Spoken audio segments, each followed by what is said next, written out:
রয়েছি নগেন রায় ওরফে অনন্ত মহারাজের বাড়িতে। আমরা এক্সক্লুসিভ সাক্ষাৎকার নিতে চলেছি আজকে। আমি একটু স্যারের কাছে একটু কথা বলবো যে বর্তমান 4 তারিখ ভোটের রেজাল্ট, এই বিষয়ে কি বলবেন আপনি? ভোট এখন তো বাকি আছে। তারপর থেকে ভোটের রেজাল্ট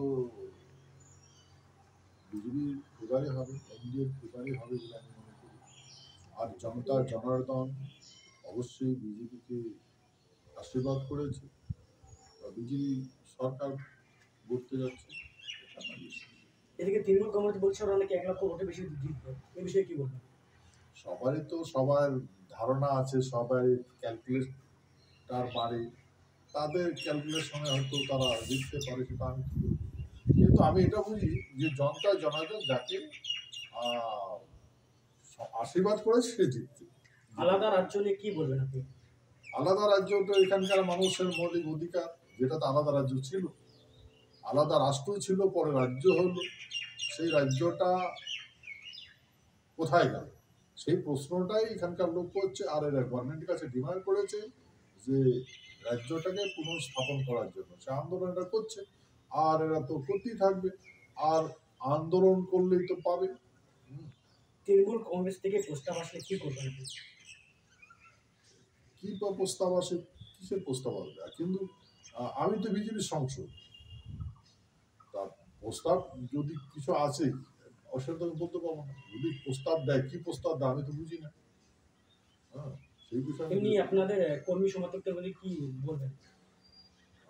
কর্মী সমর্থন মানে আপনার যে কর্মী আছে, অনুগামী আছে, আপনার যে লোক, এদের কি বলবেন, বার্তা কি দিবেন?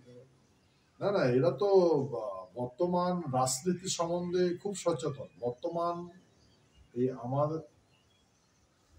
যে রাজ্য আছে, প্রস্তাবিত রাজ্যের লোক সবাই কিন্তু সচেতন আছে, সবাই জানে, সব বুঝে। তার প্রতি যেহেতু ওরা বুঝে এবং জানে, সেহেতু তারা তার কর্মেরত আছে। আর তারা তো রাজ্য যে কোনো মূল্যে হয়তো তারা গঠন করার জন্য চেষ্টা করবে। তারপর দিকে আমি তো সমর্থন করি যে বিজেপি জেতার বিষয়ে কতটা আশাবাদী আপনি? আশা আমি বললাম তো, মানে আমার বিশ্বাস যে বিজেপি সরকারে আসছে। দিকে দিকে ইভিএম চেঞ্জ হচ্ছে, একটা বিজেপি তরফ থেকে অভিযোগ করা হচ্ছে, এই বিষয়ে আপনি কি বলবেন? এভিএম সম্বন্ধে আমি কিচ্ছু বলতে পারবো না, কারণ ভারতবর্ষে যতগুলা উচ্চ পর্যায়ের লোক আছে তারাই এটা জানে। এই বিষয়ে আমি কি বলবো। কেন্দ্রে বিজেপি কটা আসন পেতে পারে আপনার মত? আমার মনে হয়